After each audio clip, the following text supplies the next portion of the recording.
Well, thank you all for having me here. I've never been as far away from home as I am now, and I feel really at home here. Things have been developing pretty astonishingly as far as trying to help start psychedelic research here in Australia, and I'll talk about that a bit at the end of the talk. I was pretty lucky in that I just recently turned 57, and I'm still pursuing this idea that I had for myself when I turned 18 years old, which was to be a psychedelic therapist. And so it's actually still like 10 years away or so. I'm more doing work on sick public policies, and hopefully I'll get back to doing more focused individual work. What I'm going to briefly do is go over some of the fears that we had to overcome over about 18 years of MAPS's initial history to get to the point where we could start doing the psychotherapy research. And I'm going to explain why we've picked MDMA, why we've picked PTSD, and then how we're trying to work and make it happen. What just happened right before I got on the plane coming here was that one of our donors just told me that he was going to donate $250,000 to our U.S. study in veterans with MDMA for PTSD. Things are starting to really come together in an astonishing way. It's like the center of gravity is shifting a little bit between us trying to make things happen and trying to go all over the world to try to do that, and now people are starting to come to us.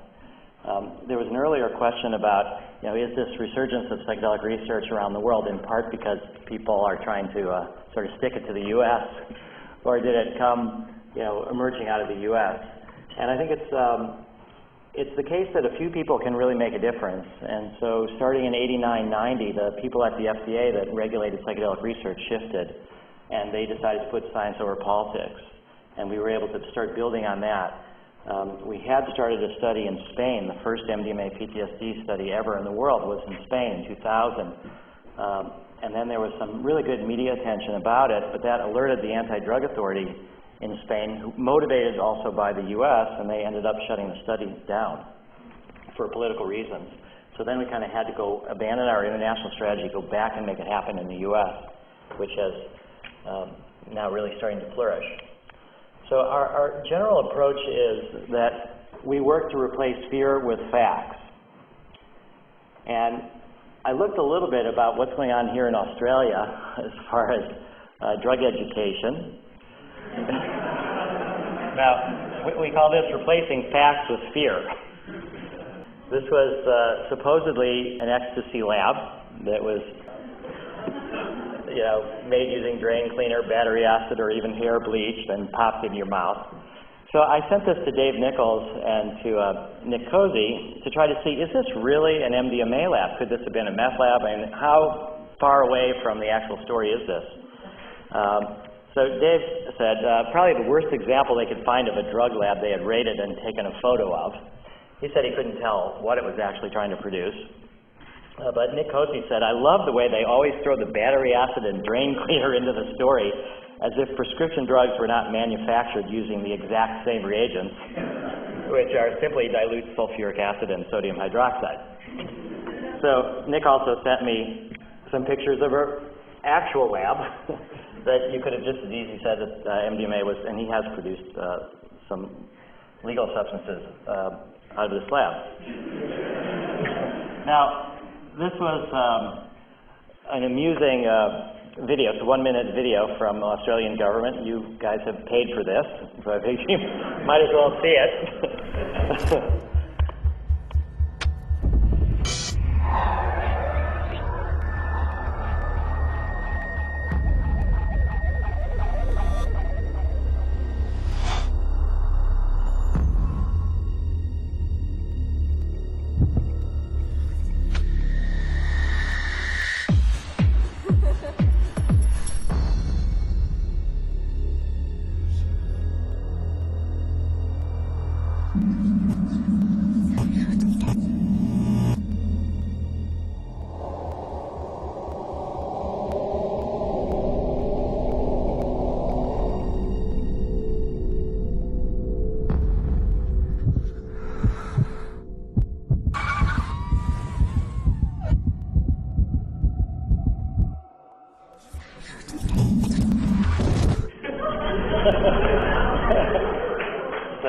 either the first person you kind of have a good time, or else, you die. So this is,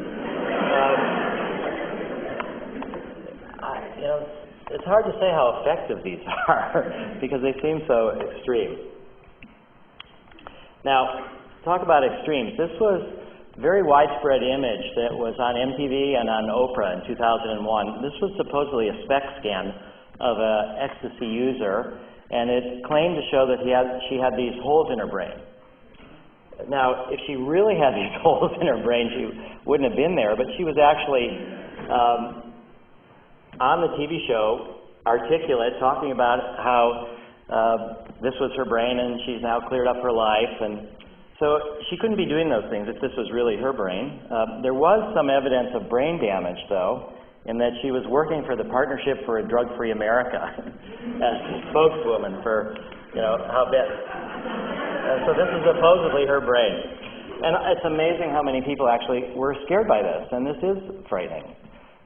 This is PET scans, which are from research that was done at Johns Hopkins. But you'll notice that the brain after ecstasy has these sections where it's colored in the same color as the outside. It's like as if there's nothing there. They made millions of these postcards. NIDA did, National Institute on Drug Abuse. And this sort of just created, again, this climate of fear that made it very difficult to get permission to do research. This is my favorite, though, because this shows the dangers of bad staff work. Alan Leshner was the director of the National Institute on Drug Abuse, and he was testifying to the Senate Subcommittee on Government Affairs. They were considering the Anti-Rave Act. Now, one of the things the Anti-Rave Act did was criminalize harm reduction efforts, so that if you were running a rave or you were having a bar or something like that, if you took reasonable efforts to try to reduce the harms, that was a sign that you knew that drugs were being used there, and then they could put you in jail and take away your assets. So it's like a harm maximization strategy. But what is being shown here to the senators was a baseline brain. This is, again, SPECT, where blood flow through the brain, and hotter colors are more blood flow, more energy, lower colors are lighter. So what they showed is that 2 weeks after MDMA, there's this change in the negative direction, supposedly less blood flow. It wasn't associated with functional consequences, but what Alan Leshner didn't tell the senators was two things. One was that this study also looked at people 2 months out, and they were the same as the baseline. So this is a short-term effect, no functional consequences, and it was portrayed as if it was a long-term effect. But what he didn't know, this is the bad staff work, is that we were involved with this study, actually, because our focus is that we have to be the experts on the risks as well as the benefits. That we can't repeat the mistakes that we felt in the 60s, where the advocates of psychedelics were exaggerating the benefits and underplaying the risks, and then the opponents were exaggerating the risks and denying all the benefits. So we feel that it's our responsibility to be the experts on the risks as well as the benefits. So we were involved in this study. And this was early on, and the FDA at this time only let people into the studies to get MDMA. These people got these SPECT scans, then they got MDMA, and then they got SPECT scans again. You could only get into these studies if you were already an ecstasy user, because they didn't want to open up the door to a supposed life of drug abuse for somebody who might be in this study. So that this baseline brain is a heavy MDMA user. Now, what do I mean by heavy MDMA user? The study that it was based on, average duration of use was 8.6 years. Estimated total number of times of MDMA use was 211. So the senators are seeing this baseline brain, and now we don't know actually which of the people from the study they selected this slide from. But it was just egregious. Right now, actually, on Monday, the American Civil Liberties Union is suing in court to try to say that the ecstasy penalties were made by the Sentencing Commission in a moment of hysteria that was similar to the way that the crack cocaine penalties were made in a moment of hysteria, and they've been reversed, the crack cocaine penalties, and this is part of the evidence that I was using to educate the ACLU lawyers. Now, things have shifted. This is among the most positive images of MDMA. This was from our Israeli study, where we were having a conference there in Israel, try to educate the doctors, the public, the anti-drug authority. And so this is a soldier who is holding on as kind of a life preserver to a ecstasy pill. Now, of course, we would have preferred that it was pharmaceutical rather than a happy face, but this still is like a whole different kind of message. This was an article from an article in the Washington Post, Sunday magazine. This was a woman who was in our first MDMA PTSD study. And this was just an absolute triumph to have it be called the peace drug. And now here is an actual bottle. This was from the study at Harvard with MDMA for cancer patients, advanced stage cancer patients with anxiety. So this is the kind of image that we're trying to move towards. So I've just now basically telegraphed more or less 18 and a half years of struggle to start the research. So what we're going to end up with, and this is maybe now 15 years from now, is these psychedelic clinics. We talked about them a little bit today. And I think that they will be mainstreamed. In 1974 was the very first hospice center. And in 2004, there was 3,500. So I think for kind of a social rollout of psychedelic medicine and psychedelic clinics, we can really think in terms of 20, 30 years. And since I've become a parent and watched my kids grow up, my oldest is now 16, it's changed a lot my sense of time. And I'm sure that many of you who are parents have the same sense, is that time goes by like that. And also it's this acceleration of time as we get older.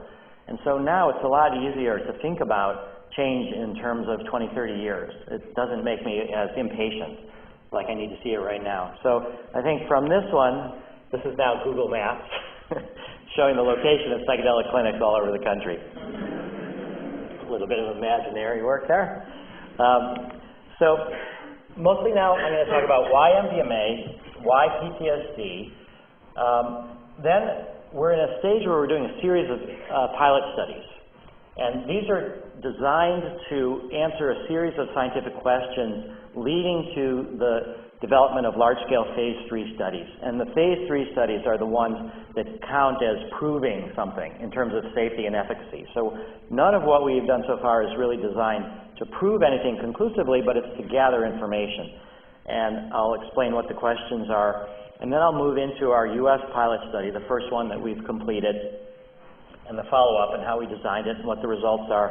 I'll talk about our international series of studies, and then the current study that we've just started now, that we just got this $250,000 for, which is the PTSD study in veterans from Iraq, Afghanistan, and a few from Vietnam. And then we'll talk about the possibility of an Australian MDMA PTSD study. So why MDMA? There's a lot of different psychedelics we could have chosen. Now, basically what I'm trying to say is that while we are compassionate about patients, wanting to help, that there has to be a fundamental strategic approach that's based on understanding the political dynamics, understanding the social fears, that the work that we're doing is as much or more politically driven than scientifically driven. It has to totally make sense from a scientific point of view, from a therapeutic point of view, but it also has to have a political understanding built into it. So that, for example, when we think about medical marijuana, it really started coming back in the 80s with marijuana for AIDS patients, for AIDS wasting and for nausea control. But again, AIDS patients are the other. And so it's not the way to mainstream as much. So we had to pick patient populations and other considerations. So MDMA, one of our fundamental understandings is that if you want to be a therapist, to work with psychedelics, that you will be more effective if you've tried them yourself. It's not a requirement, but that if you want to learn yoga, you'll study from somebody that knows yoga. If you want to learn meditation, you naturally go to somebody that meditates. If you want to be a psychoanalyst, you have to go through your own psychoanalysis. So with MDMA, it's a gentle but profound drug, and it's easier to integrate than the classic psychedelics. And what that means is that traditional psychiatrists and psychologists are more willing to self-experiment with MDMA than they would be with LSD or psilocybin. So I think that there are a lot of good reasons for research with psilocybin and with LSD and ibogaine and other classic psychedelics, but MDMA is more likely to be integrated and accepted by psychiatric and therapeutic communities because they are less scared of trying it themselves. Also, MDMA has this remarkable ability to reduce a fear response to a perceived emotional threat. And underlying that neurochemically is this reduced activity in the amygdala and the hippocampus, the fear centers of the brain. But this idea to take the natural properties of MDMA to help people work with difficult emotions, which is also why it's good for couples therapy, I think why a lot of people are using it. It's why there's not a lot of negative side effects of people having panic reactions. And then on the positive side, it increases trust and empathy. It's been compared to the post-orgasmic state because of the oxytocin and prolactin release. So that what we learned from the psychotherapy outcome research is that the therapeutic alliance is the key determinant to outcome. That there can be a lot of different techniques that people have, and it's hard to say that this approach is better than that approach, but the underlying thing that has been held in common is this therapeutic alliance. And the more that there's trust and openness, the more progress people can make, and MDMA will help with that. Now, the other part of MDMA that's so good, I sort of alluded to this a little bit before, is that we want to work with demonized drugs. It's, again, this keto strategy, is that if we had to start from the beginning to make a drug into a medicine, that the pharmaceutical industry will tell you it costs $1 billion to do that. Now, I've looked a lot at those numbers. Half of that is opportunity cost on the money. You don't actually have to pay that. That's just because they're a business. That's what they should be earning, 12% per year. Another major fraction of that is that they amortize all the costs of their failures into their few successes. And we don't need to do that because we're starting with something that, from this enormous experimentation that has gone on, that there's a lot of information, a lot of anecdotal reports about therapeutics of MDMA. We believe that it works. Now, from a scientific point of view, you shouldn't necessarily start out by saying, I believe it works, but I think it's fair to say that the purpose of scientific methodology is to get in the way of our own biases. So it's something to disclose. I do believe it works, but the emphasis here has got to be on our methodology to try to make it so that we don't find what we want to find. But once we get past this idea of amortizing all of the failures, then we get into all the safety studies. So if you go into Medline right now and put in MDMA or ecstasy, there's over 3,500 papers at a cost, I've estimated, of over $300 million that have been paid for by governments, in addition to the movies and the ads that they pay for. There's an enormous body of scientific research that's been trying to understand the neurotoxicity risks of MDMA, how does it work, just incredible. So because these are now in the public domain, we don't have to pay for them ourselves. We've spent about $150,000 to have Ilsa Jerome, who works on our staff, has read all these papers, has summarized them, created what's called the investigator's brochure, which is up on our website. All of our protocols, everything is on our website. But we've been able to capture around $300 million worth of research with $150,000 worth of effort. So if it was the case that Sasha Shulgin had invented a drug that was better than MDMA at what MDMA does, but nobody had heard of it, if he just came up with it, last month in his lab, we would not be able to make it into a medicine, because really I think it would be cost prohibitive. But because we have a drug that's been highly demonized and has been widespread in use by tens of millions of people, 100 million perhaps, that we also have an enormous understanding of the safety profile, because the 1 in a million or 1 in 5 million, the rare things that happen that you never find out from a pharmaceutical drug, because they research it in 5,000 people, 10,000 people, then it gets approved. This is what was happening with Chantix. A few people had this kind of reaction of anger or suicide, kind of agitation. It's like very rare, but we know a lot of these rare things as well from MDMA. So MDMA looks like the drug, but then what are we going to do with it? PTSD is what we've chosen, and it's because the current treatment approaches fail to provide the relief in a substantial number of patients. So that's really important. There's a lot of risks that are considered to accrue to MDMA, the drug abuse risks, the neurotoxic risks, but if we can show that there are people for whom nothing else has helped, the risk-benefit ratio changes.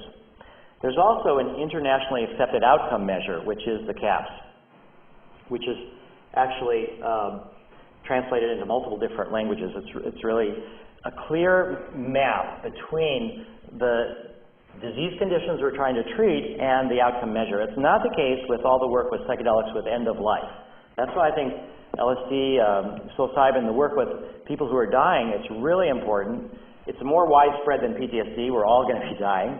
It relates to everybody. But the kind of existential changes that people go through as they accept and deal with their death are not so clearly mapped on the standard anxiety and depression measures that are used. So it's a harder scientific question, I think, to prove in the language that the FDA and other regulatory agencies use that there has been a positive benefit from the work with end of life. With PTSD, it's not the case because of the caps. It's captured by the outcome measure. And we have this highly sympathetic patient population, veterans, survivors of sexual assault, abuse, accidents, and trauma. So we have PTSD, which is a fear-based disorder. MDMA is a treatment for fear. There's $300 million worth of existing research, millions of users. All of this has formed the key of our strategy. That's why this is our top priority. And so far, it seems like this still makes sense. This has been about a 10-year-old strategy, and fortunately, it still seems right. Now, there's a lot of methodological issues that we have to address. And again, I'd like to stress that science is really what we have to have as our bedrock. I mean, I think that's the language that the FDA speaks. It's something that people who take psychedelics, who have spiritual experiences, we heard about New Age thinking earlier today, that it's, you know, we're sort of already considered to be flaky thinkers. So we really have to be grounding ourselves in the state-of-the-art scientific methodology. So the methodological issues that we have to address in all these series of international pilot studies is, the first off is, what is our method? The problem is that with an illegal drug, you can't develop your method and then start to test it because you can't get permission. You have to, unfortunately, get permission to do your study and at the same time develop your method. Now, we are learning a lot from the work that was done prior to when MDMA was criminalized, when it was still legal. There's a lot of information from there, but we're still trying to develop our method. We're also still trying to figure out how do we train therapists, because we're going to eventually have probably 20 to 40 different sites around the world where we're going to have PTSD small studies. When we do the phase 3 studies, there are multi-site studies, and we have to aggregate the data, and we have to evaluate to make sure that it's the same therapy that's being done. And so we have to figure out how do we train therapists, and then how do we tell that they are adhering to the method. We videotape and audio tape all of our sessions. We have independent raters that are being trained in our method. The other thing that we have to do is figure out, is the cause of PTSD related to the treatment? Basically, this means, is sexual assault and rape so fundamentally different than combat-related PTSD that it's not the same treatment?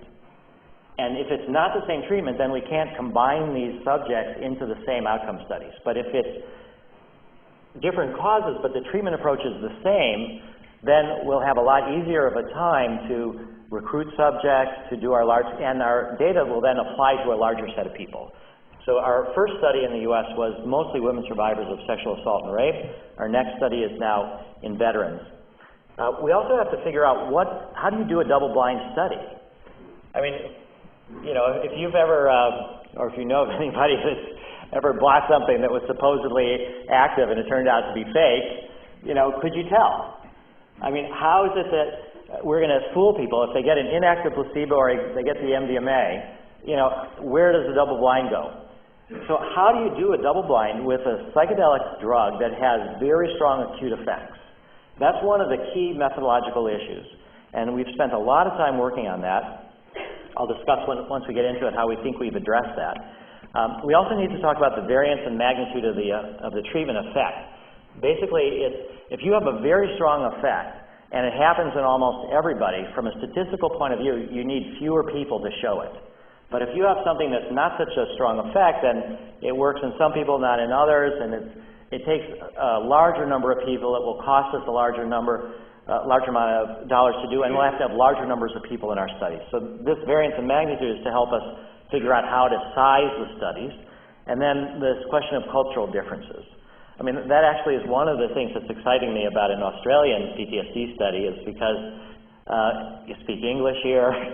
It's a similar culture in a lot of ways to America as compared to, for example, our Jordanian study.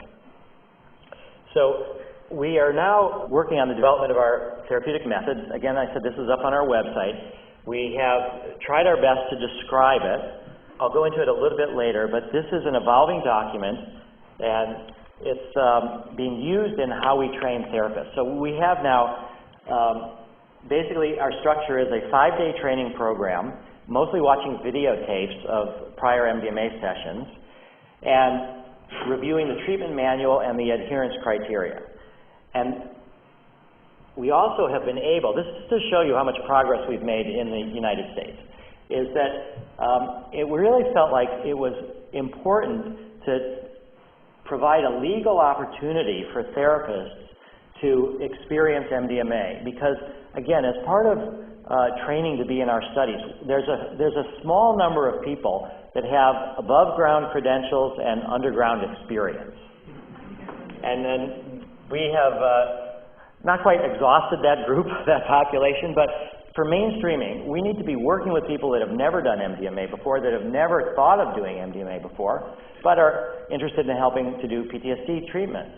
And those kind of people will not, come to California, up in the mountains, and we'll give you an MDMA session and don't tell anybody, and then you can go work on the study. We needed to find a way to get legal permission to do this. And so we approached the FDA with a protocol and said, this is our protocol to give MDMA to therapists.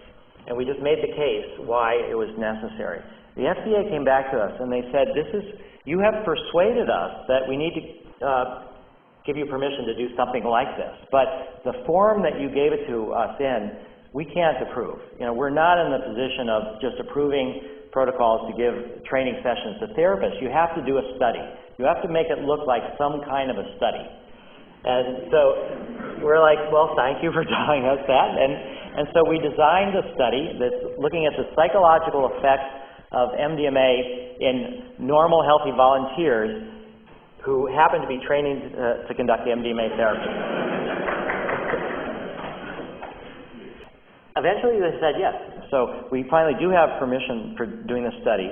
And then once therapists start working on our studies, we're going to be reviewing the videotapes very closely of the first 2 therapy sessions that they do, scoring them on the adherence criteria and giving them feedback. So this is our current approach to training.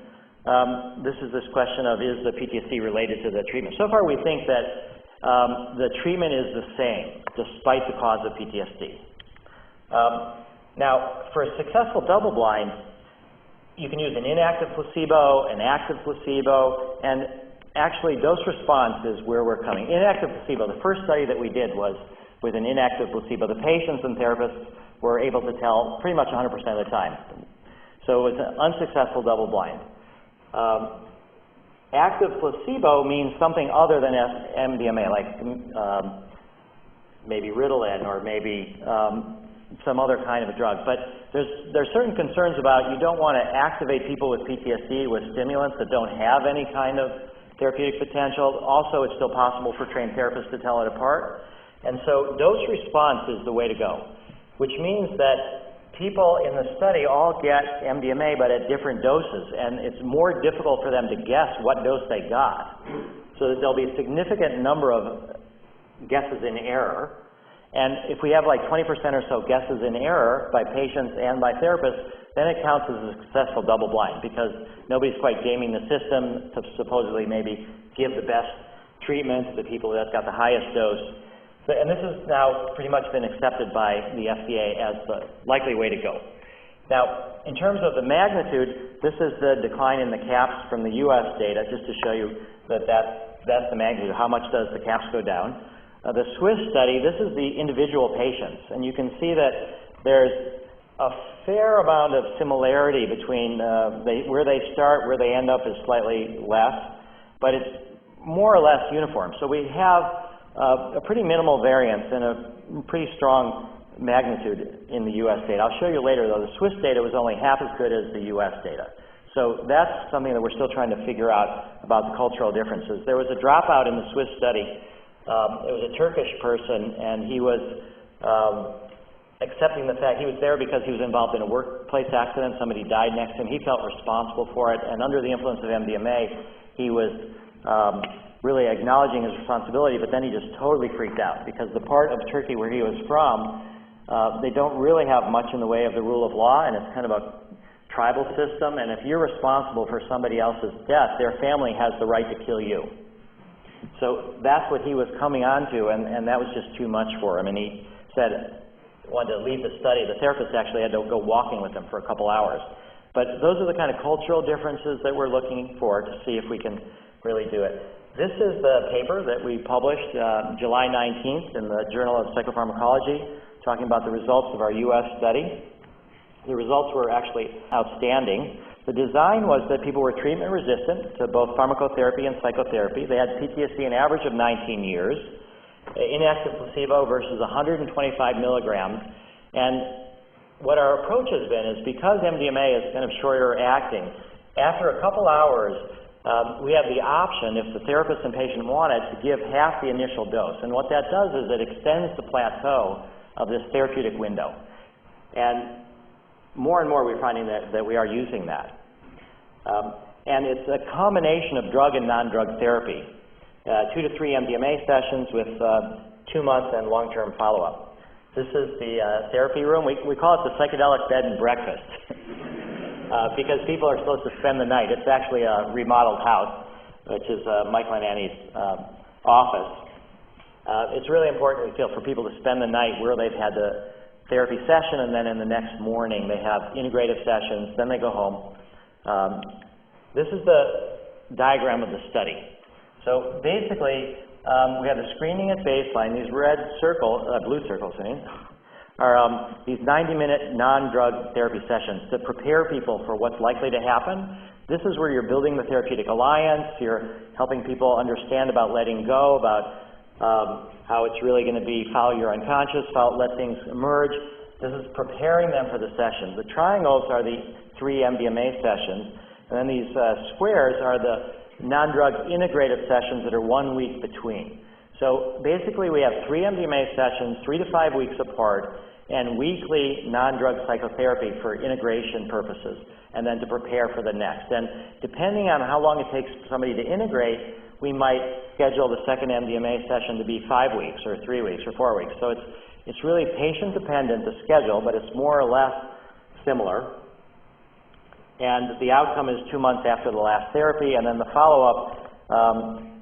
What we did in this first study, because recruitment was slow, we decided that we would wait till we had everybody and then do the follow-up. And that turned out that when we did the follow-up, that it was an average of 40 months, almost 3.5 years after the therapy. And it's very rare that there are follow-ups that long. And what we discovered was that the benefits have sustained. This is just a bigger picture. What you'll notice here is if you can see the 50 line, that's the 50 or above is moderate to severe PTSD.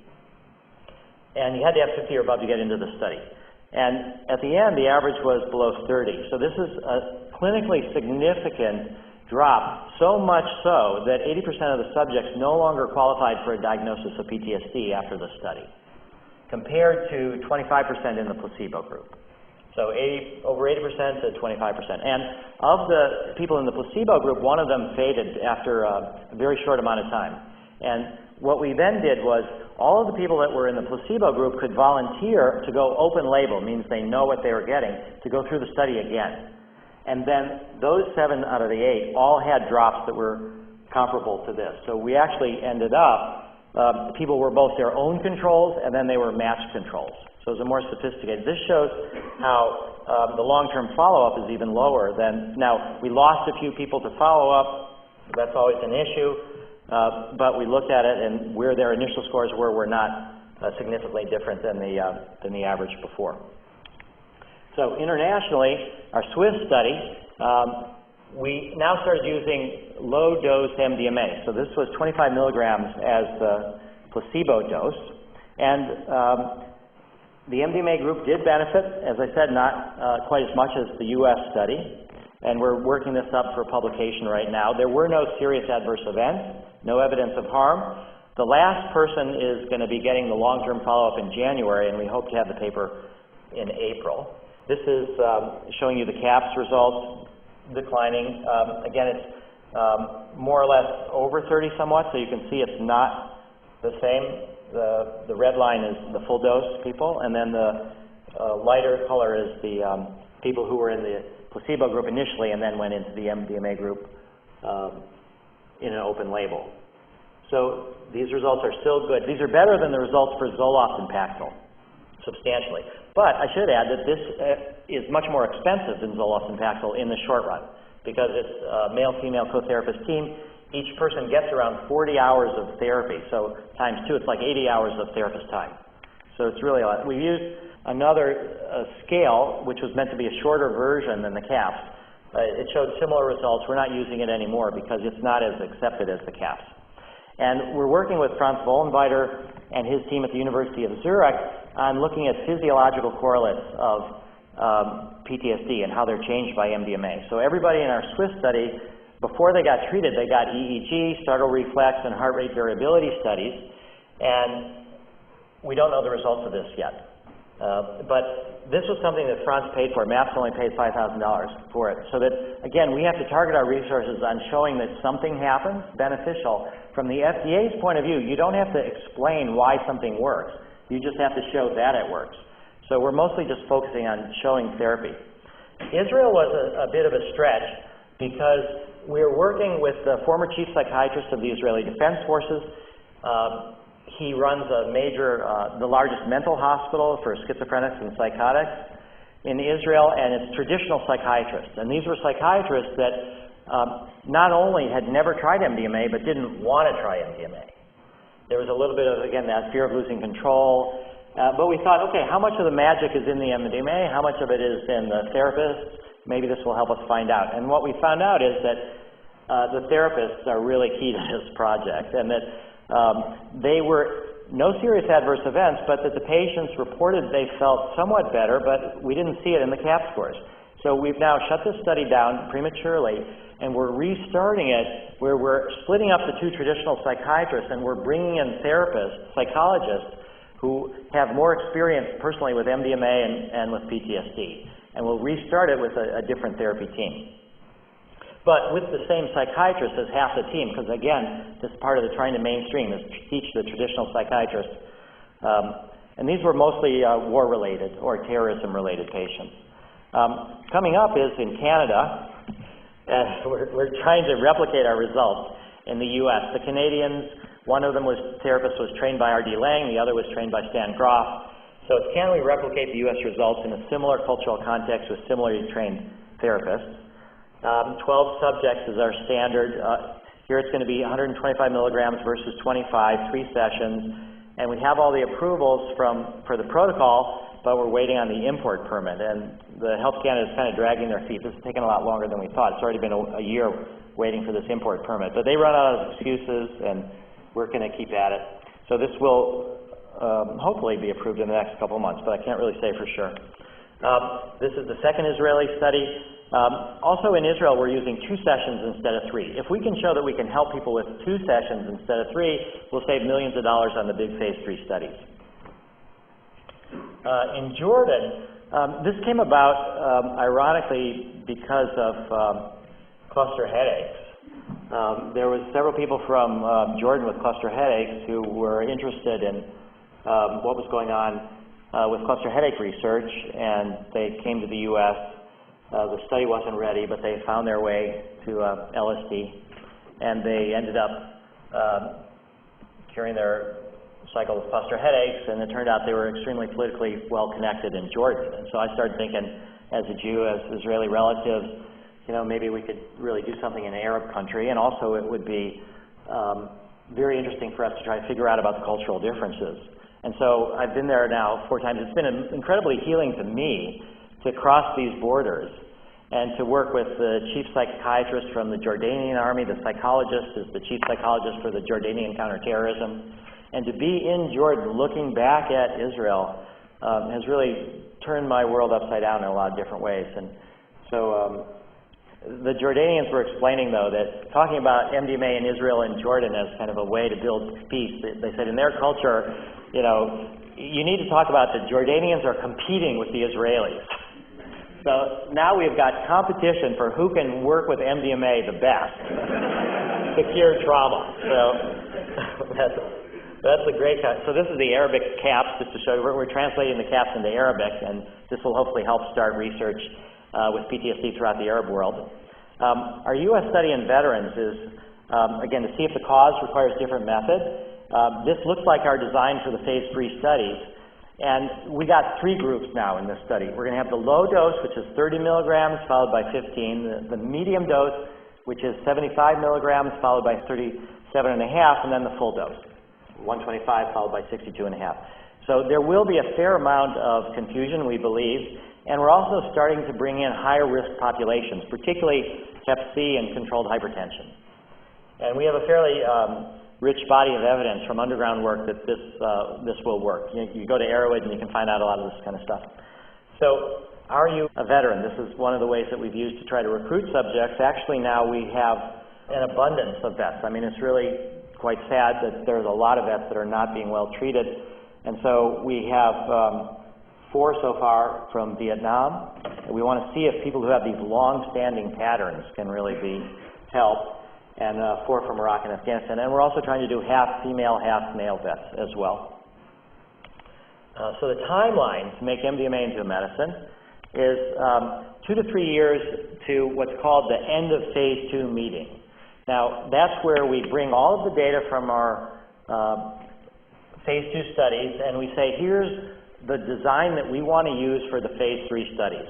And this is this end of phase 3 meeting. So that's going to take us a couple years.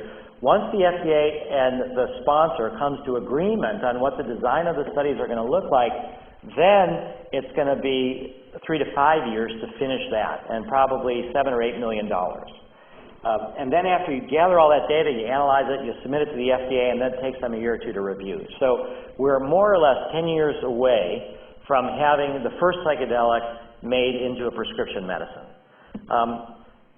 One of the hardest things for me is to go back and read the old MAPS bulletins and look at my predictions for how long things are going to take.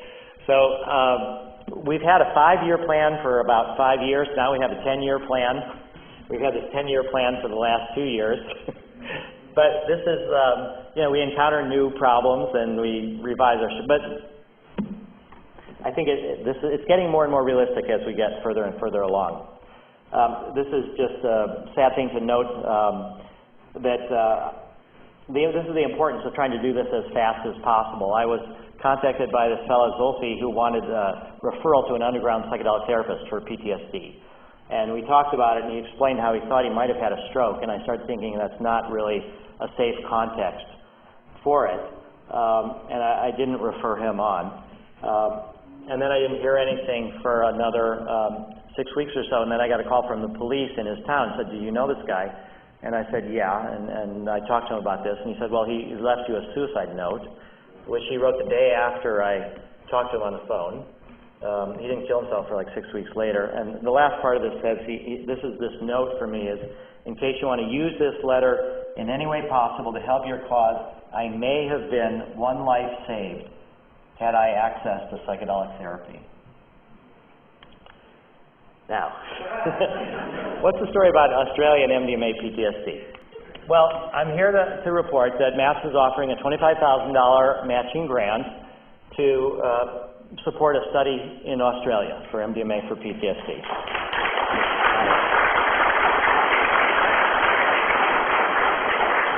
We've been fairly fortunate with our fundraising efforts, and we're also offering protocol development and approval process, assistance with that, offering help with training the therapists, and then we can oversee the study and monitor it in such a way that regulatory authorities in the U.S. and Australia will accept the data, because all of our foreign studies get submitted to the FDA as well.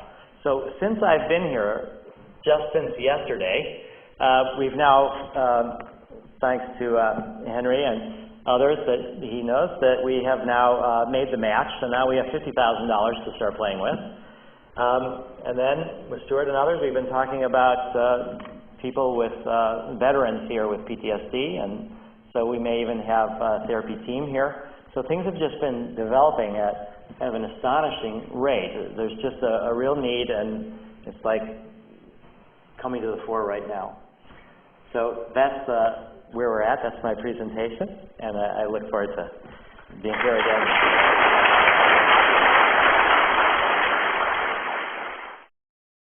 My question is, there's an awesome amount of drive that you've got and that you've demonstrated, and I'm just wondering if you could give us a personal anecdote where that drive came from, particularly in relation to MDMA. Yeah. Well, I think I have PTSD from the Holocaust. I mean, my drive is really, I grew up sort of, I'll talk about this more tomorrow night too, but basically, I grew up in this area where I thought everybody in the world was Jewish, and then over time I started learning more and more. I had distant relatives killed, and it just felt like there was this mass insanity that endangers us all, and that somehow was something I needed to respond to. And then growing up, where I was in the last year of the lottery, where I needed to decide whether I'd go to Vietnam or not. And I was also fortunate to have had a grandfather who was a successful business person, and my parents were willing to support me to do whatever I wanted to do, including, astonishingly, to drop out of college and study LSD. So the drive for me comes, this feeling that I have is that, if I go too fast, I'll be in jail. If I go too slow, I'll be killed. And I feel that that's sort of our, social story writ large. I have had beautiful experiences on MDMA that have, motivated me in a lot of different ways. And I worked with someone at, I'll get into this again more tomorrow, but we do psychedelic emergency work at various festivals like Burning Man and Boom. We have to try to envision what a post-prohibition world looks like, but also try to reduce the harms of psychedelics in a post-prohibition world. And we worked with this one man. He was a therapist, and he ended up having a breakdown himself, and it turned out that he had a bad LSD trip early on in his life, and we worked with him with MDMA, and it helped heal this LSD trip where he was told by God that basically he was a flawed person, he wasn't perfect, the only way he could show his respect would be to commit suicide. And he could never really deeply trust himself, and he was able to work through that with MDMA. So I feel like MDMA can help a culture that had a badass trip in the 60s. But I would say that the motivation for MDMA was that I learned about psychedelics, particularly, I believe the drug education that I got, which was LSD was chromosome damage and made you crazy. And I learned about it 71, 72, just as everything was being shut down. And I learned about MDMA in 82 when it was still legal. So I felt like here's a second chance to do it again. Now I'm in on it early, and we have the lessons of the crackdown from before. So I think that's where I really started focusing on. And it so much brings out love, brings out connection, that it just felt like the enormous negative propaganda was so different than the reality that eventually there would be a turnaround. I was just wondering, firstly, when you came up with the amount 125 milligrams, secondly, why not do it milligram per kilogram? So this is the largest person, might need a large dose, small person, you might need a small person. Well, that's an excellent question. So I think that when it comes to psychiatric illnesses, now let's just talk about it in an extreme with LSD. You don't necessarily think about dosing LSD for body weight. So this idea, and people don't dose Zoloft and Paxil for body weight either. SSRIs are not dosed on body weight. So I think milligram per kilogram is a little bit more pseudoscience. And our first study with MDMA was a safety study, dose-response safety study, and we did use milligram per kilogram. And what we found is that when you do it based on body weight, and first off, it also has to do with the amount that crosses the blood-brain barrier. It's not just body weight. How much of it is fat? How much of it is muscle? There's a lot of different factors. So that there's a wider variation of subjective effects when you dose on milligram per kilogram. And when you do standard dosing, you get a more narrow range of what we're looking for. So that's the real reason why we do it that way. Eventually, of course, we would like there to be a little bit more flexibility that the therapists have. And the way we've tried to introduce that is in this supplemental dose that comes 2 hours later, because now we make it that it can come from 1.5 to 2.5 hours. So that if there's some sense that the dose is a little bit low, in our new study in veterans, one of the veterans we're going to let in is on opiates and for pain. And opiates tend to blunt the effect of MDMA. So if you give the second dose 1.5 hours rather than 2.5 hours, you might be able to get a little bit of an increase of potency. Around 2 hours, you keep the plateau going. 2.5 hours, you keep the plateau going. So we're trying to introduce a little bit of flexibility there. But we had to choose one way, either milligram per kilogram or fixed dosing. We couldn't leave it up to the variation choice of the therapist and patient. So I feel we're pretty comfortable with that. The FDA actually wanted us to justify that when we moved to the patient, and we were able to persuade them that this was a good way to go.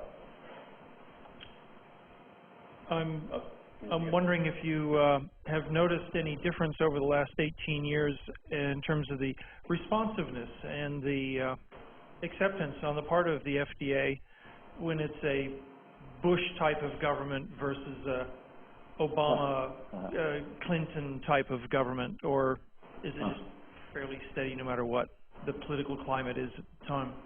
It is fortunately independent of the bigger political things, because basically the opening came under the first President Bush. So what we have is an agency that is devoted to science over politics in general. The politics comes in once you've done all the research and then you want to make it into a medicine. When it's approved for a medicine, that's where it'll matter more who's in power at the top. Where we most see the political influence at FDA is in women's reproductive rights. So RU46, the morning after pill, that's where there's major political battles. But again, those come at the point where you've got your data and you're trying to get the drug approved.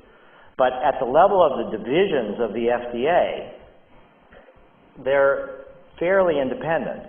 So why was there this blockage of research from the early 70s till Rick Strassman got approval in 1990? There are cultural factors. It's not laws, it's not regulations, it's the interpretation of the risk-benefit ratio. And that's somewhat subjective.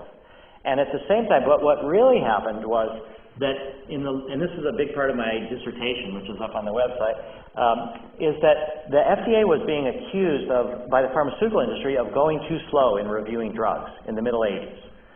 And that the FDA was seen as an impediment in this Reagan era for, deregulation. And so the FDA started an experiment.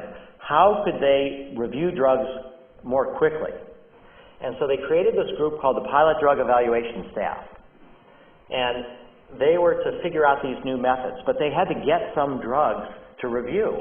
And they had to seize them from other divisions. And, bureaucrats don't want to give up their little areas. So this one group said, hey, we got the psychedelics and marijuana. We've blocked the research for 20 years. We'll give it to you guys. And so they came in there. And it turned out that from being a draft resistor, from being a drug criminal, from being,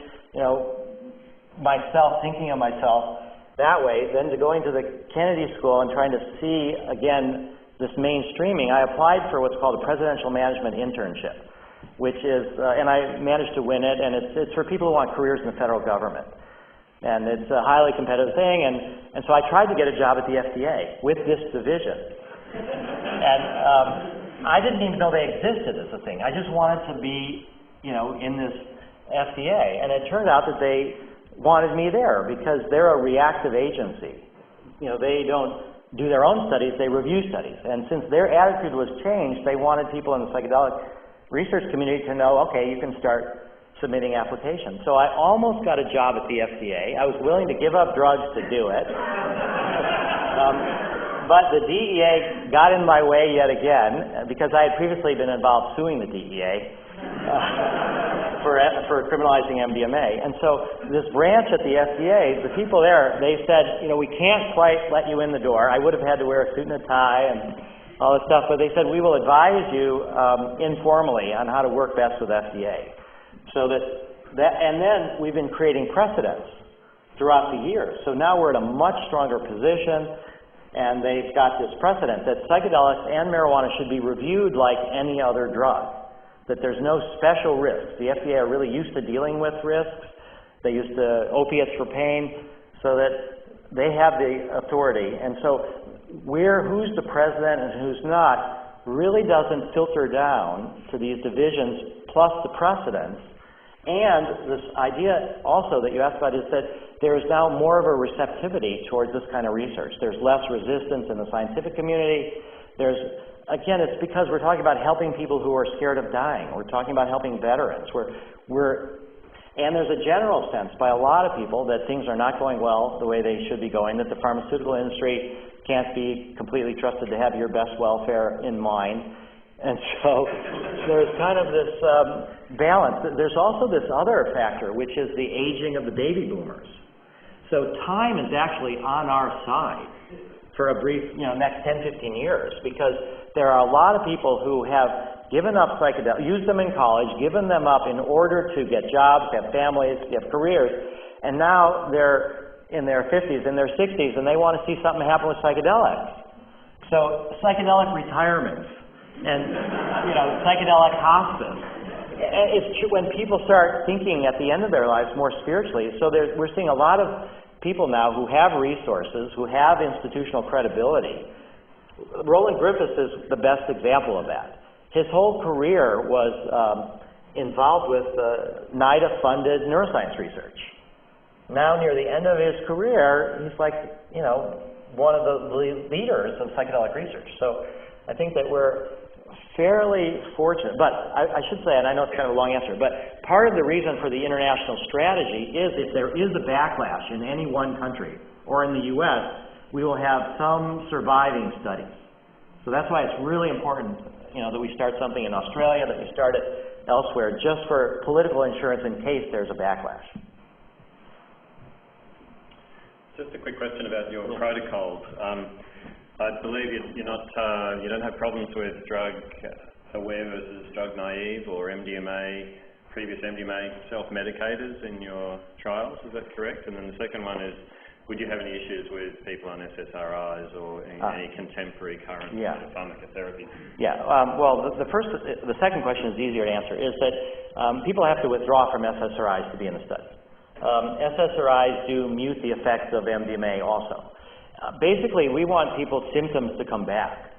I mean, we want them to have the sort of masking of the symptoms removed so that they're motivated in a way to work hard because it's not ecstasy. It's not you take MDMA and it's all ecstasy and your problems are don't matter. People go through extremely painful situations under the influence of MDMA, but they do it with this kind of overlay of reduced fear, and we sort of need to bring things to the surface to teach people that they can deal with these difficult emotions. So we do have people withdraw from all the SSRIs.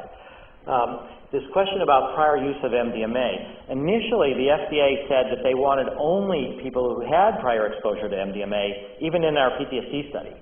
And we were able to say that that's not very representative of the population of people with PTSD. Furthermore, it's not likely that there is going to be neurotoxicity. It's not likely that there is going to be any kind of significant harms that these people are going to then become addicted to MDMA. That we argued that we need to really work with people who are MDMA naive, although they can have had prior MDMA experiences, but not within the last 6 months. And we don't want to work with people who have had 150 MDMA experiences either. So we have kind of an upper limit that's not that high, like 5 or 10, but so far, what we're finding is that even people who reported to having taken MDMA before in a therapeutic setting, it's much different for them. First off, it's pure. Dave Nichols made it. The MDMA we used, by the way, was made in 1985. I had it made in 1985 for $4 a gram. How much you had made? I had a kilogram made. Dave got great yield, and he got 2 kilograms. So it's $2 a gram. And it's just sitting there. We've hardly used any of it. So not to get ahead of ourselves, but post the MDMA studies, have you got plans for future studies of psychedelics, and how would you be pitching their therapeutic potential? Well, first off, the answer is not just future plans, but we have other studies as well ongoing right now. So we've got the first study in 35 years with the therapeutic use of LSD, and that's taking place in Switzerland with people with anxiety associated with end-of-life issues. We also have a study that we were able to start at Harvard Medical School with MDMA for advanced stage cancer patients. So we are looking at helping people with end-of-life as well with MDMA and LSD, and then Hefter Research Institute has studies with psilocybin at Johns Hopkins, NYU, and then they just published a study with Charlie Grove at UCLA. So those are the two main avenues. One is end-of-life, one is PTSD. It's like, I think of MAP in a way as like a mutual fund. You know, we have to have a research portfolio that's diversified. And part of what we need is one study at least looking at the treatment of drug abuse, because we have to say that we're aware of drug abuse and we're trying to respond to it. So we're doing right now what's called an observational study of ibogaine in the treatment of opiate addiction at ibogaine clinics in Mexico. We're also hoping to start a clinical study with ibogaine, and we had some discussions before about patents and non-patent. This fellow Howard Lotsoff patented ibogaine for the treatment of opiate addiction in the 80s, and what we saw happen, unfortunately, was a whole bunch of people suing each other over what they thought was monetary gains that they could make from either ibogaine or nor-ibogaine. So the whole ibogaine community got totally destroyed by the quest for personal private gain in this patent. Now those patents have finally expired. So now we're thinking more about trying to get into clinical studies with ibogaine. As I described before about couples therapy, that would be a terrific use of MDMA, but it's not so linked, to pathology, so we don't have the resources for that, so we're not thinking about that. Psilocybin for obsessive compulsive disorder showed promise, but we don't have the resources to continue that. So we are looking primarily at MDMA PTSD, but we're trying to facilitate and help other studies. And part of this work with the LSD and the MDMA for end of life and watching the psilocybin is really to double check, is MDMA for PTSD really the best strategy to go fast? Maybe it's psilocybin for end of life. The people at Johns Hopkins are now working with psilocybin for nicotine addiction in combination with other non-drug therapies for nicotine addiction. There's a team that at NYU is going to look at psilocybin for alcoholism. So there are a lot of other things to potentially look at, but I think it's kind of essential that we really target and focus on where we think we can make the most progress. I'm sorry, we're starting to run short of time, but one quick question. I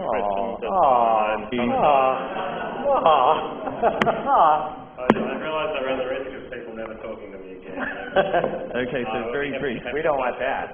No, we don't want that. Rick, so PTSD study in Australia, do you see that being led kind of by a leading psychiatrist in an academic institution? How do you see that working practically, in the next year, 2 years? Well, that is the big question is, first up, should it be institutionally based? I mean, my first thought, again, for Australia, we were recently contacted just about a month and a half ago by an Australian veteran with PTSD and wanted to know if he could volunteer to be in our U.S. study. And we said that's not practical, it's not possible, you have to be there for 3.5 months, but maybe we could start something in Australia. So my first inclination would be to work with veterans with PTSD, because I think that's where there's the most social support. And ideally, if we could do it in an institutional setting with some sort of military cooperation, that would be ideal. But again, we'll just have to see how much resistance there is, how much openness there is. I should say that if we do get permission in the Canadian study in the near future, which I think we will, there's a psychologist who is a psychologist for the Royal Canadian Mounted Police who wants to refer subjects to us. So that's part of that same kind of thing. It's like, who are these drugs for?